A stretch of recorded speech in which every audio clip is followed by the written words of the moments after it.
Can you imagine taking a 2-meter wingspan radio control airplane on an international flight? Well, that's exactly what we did. In this video, I will share my experience of traveling across the world with my competition F3A model, from packing and airline regulations to handling oversized luggage and batteries.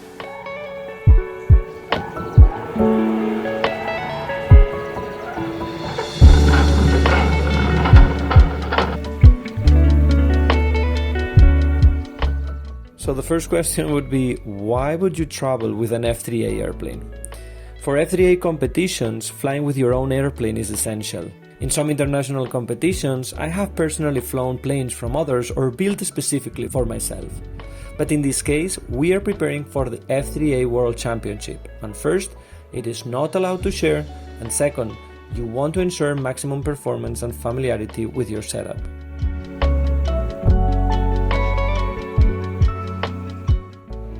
At the beginning of this year, I had to fly to Arizona, but in August we have the F3A World Championship in the US.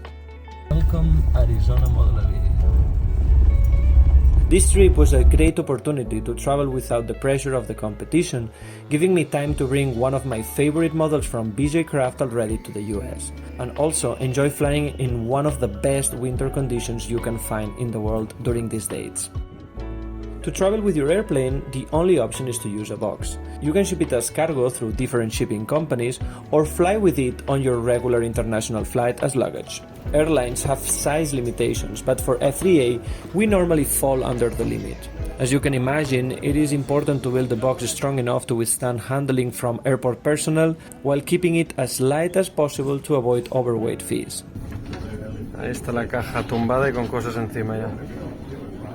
This trip came on short notice, so we didn't have time to order a custom-made box for the B-side, which would be probably the best option.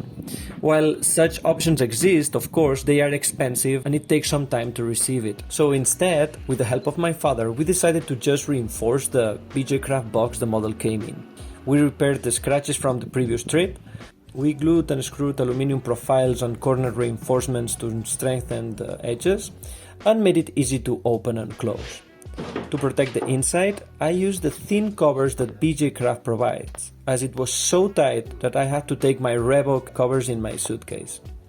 It is very important to minimize the weight of your model, as with less mass, it's gonna be safer, especially handling the impact of different luggage, handling the box, and whenever something is moving inside. In order to do that, what we did was to disassemble the servos, the motor, the ESC, and of course remove all the batteries, since airlines don't allow them in checked luggage. Apart from that, we filled the box with protective material, which is very light but also keeps everything in place. Finally, we just add some wheels attached with Velcro to make transportation through the airport way easier. I think that the final result was pretty decent, with a small, light and strong box. We flew with United Airlines, and one recommendation I have is to call your airline in advance to check if you need to book anything special. United confirmed that the box would be considered oversized luggage, requiring an additional fee. They also recommended arriving 3 to 4 hours in advance. When we arrived at the airport, the check-in counter staff asked what was inside, and we basically described that it was a toy airplane made of wood and composite materials. They also asked the weight and, of course, the final destination. After confirming that it was an oversized luggage, of course, I had to pay 291 euros for the box for the entire trip. I recommend arriving just a bit earlier because you will need extra time to check in your box at the dedicated counter. In this case, we flew from Barcelona, my hometown, to Phoenix. If you have a direct flight, this is pretty straightforward, as the box will arrive at your destination and that's it. However, we had a layover in Newark, meaning we had to pass through customs and immigration before rechecking the box for the next flight. So remember that if you have a layover in the US, always be prepared to recheck your luggage again. The box arrived safely, with some scratches, but safely. Ya ha llegado toda entera, parece que está enterita. Mira las rascadas que ya tiene, pero bueno, parece que está en una pieza y todo ha aguantado, hasta las pegatinas. Así que, perfecto. For the rest of the equipment, I packed everything and put it in my suitcase, including servos, receiver, transmitter and chargers. everything inside my suitcase. Remember, very important to take your transmitter battery with you and not let it inside the transmitter. Traveling with my lithium batteries for my F3A airplanes was something I was really concerned about, especially because they are big batteries of 10S and with capacities around 5000 mAh. So they are pretty big, and by the look of them, they look pretty dangerous. The regulation is clear: you can carry 2 packs of more than 100 watt-hour, but you can carry as many as you want below 100 watt-hour. Now, with these new weight regulations in F3A, we are getting used to fly with bigger and bigger batteries. So those batteries are actually above 100 watt-hour, and I couldn't travel with them. That's why I took my 5000s from Dualsky that fall right under the 100 watt-hour. What was the trick?